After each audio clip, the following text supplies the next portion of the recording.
This demonstration is about one of the parables. There are many parables, and this is one major one, of course.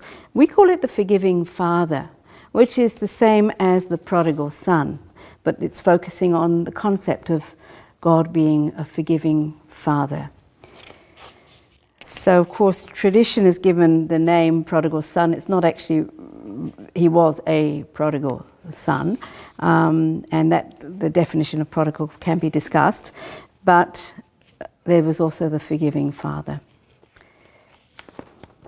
And as usual, there's got the doctrinal point here at the beginning of the booklet.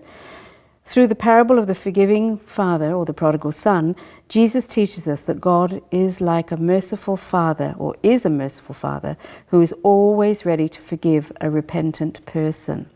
Now, as I've said in other times, this is not something you read to the children, but as a teacher, you read it and have it clear in your mind, because that's where the parable is going, and that's what you want the children to reflect upon. So for this, you'd have the figures for the parable. You might also have some extra images, if you like. They could be on a pinboard behind or beside. I haven't got those today, but if you have images that tell the story, you could have those around, and children will just look at those. You don't have to draw too much attention. They'll pick it up. And you might have the Bible cabinet set up.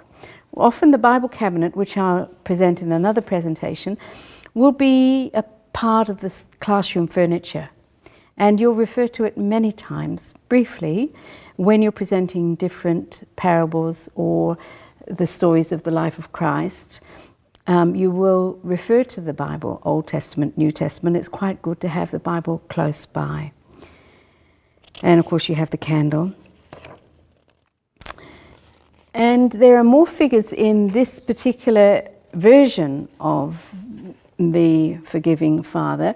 The son who finds it hard to forgive his brother is included in the parable set, but he's not referred to in this particular recount.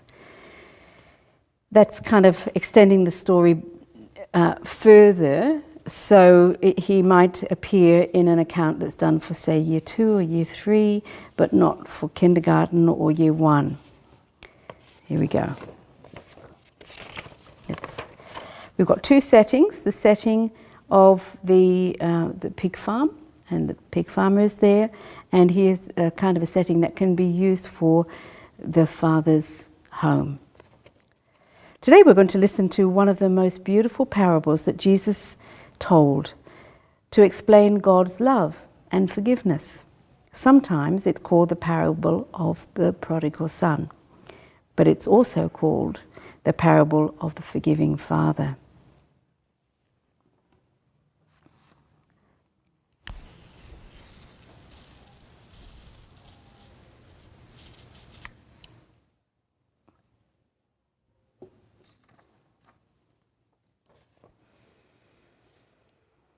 This is a parable told in St. Luke's Gospel.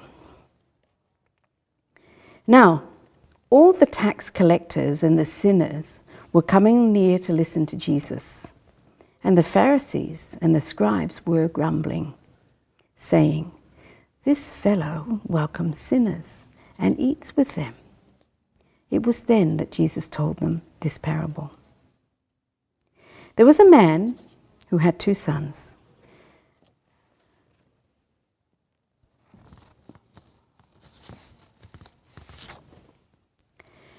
And the younger of them said to his father, "Father, give me the share of the property that will belong to me."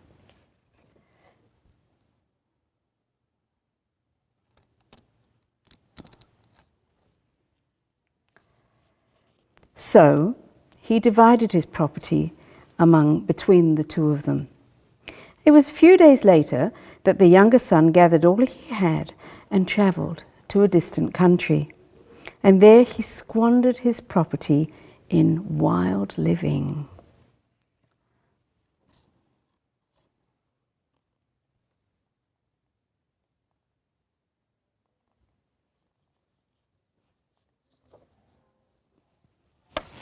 When he'd spent everything, a severe famine took place throughout the country, and he began to be in need.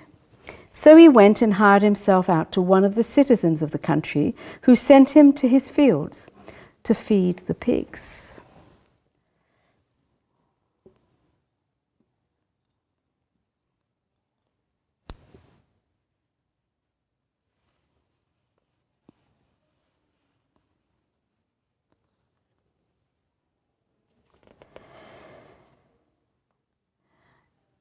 As time went by,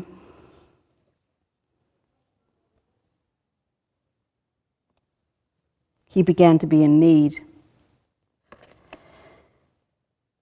And he would gladly have filled himself with the pods that the pigs were eating, but no one gave him anything. But when he came to himself, he said, "How many of my father's hired hands have bread enough and to spare? But here I am dying of hunger."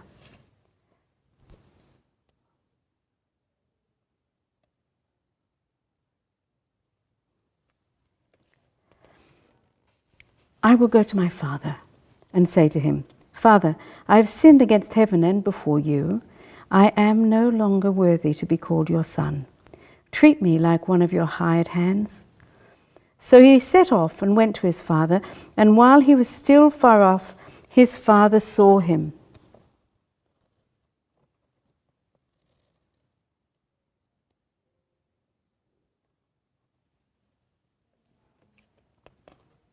And was filled with compassion, and he ran to him and put his arms around him and kissed him.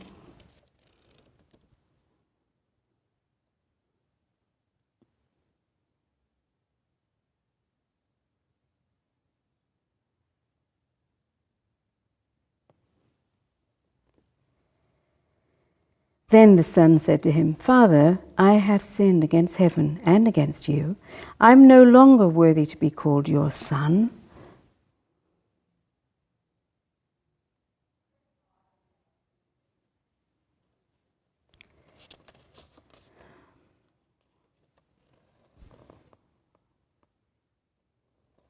But the father said to his slaves, "Quickly, bring out a robe, the best one, and put it on him, and put a ring on his finger and sandals on his feet."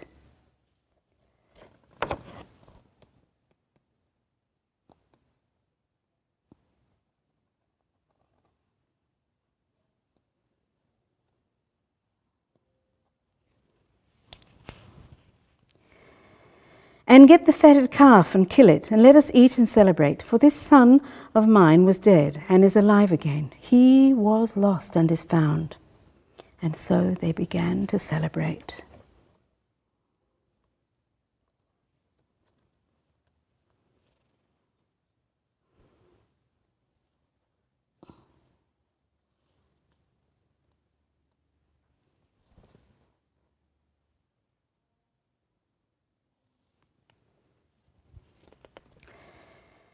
I wonder why the son might have wanted to leave home in the first place. And if the people he met were his true friends, why was his father looking out for him so he would see and recognize when he was coming back, and why he'd be so happy for him to return? I'd like us to think about too, what is Jesus trying to tell us about God? What is he trying to tell us about ourselves? Can we sometimes be like the son who went away? We can think how this parable can actually help us in our own lives.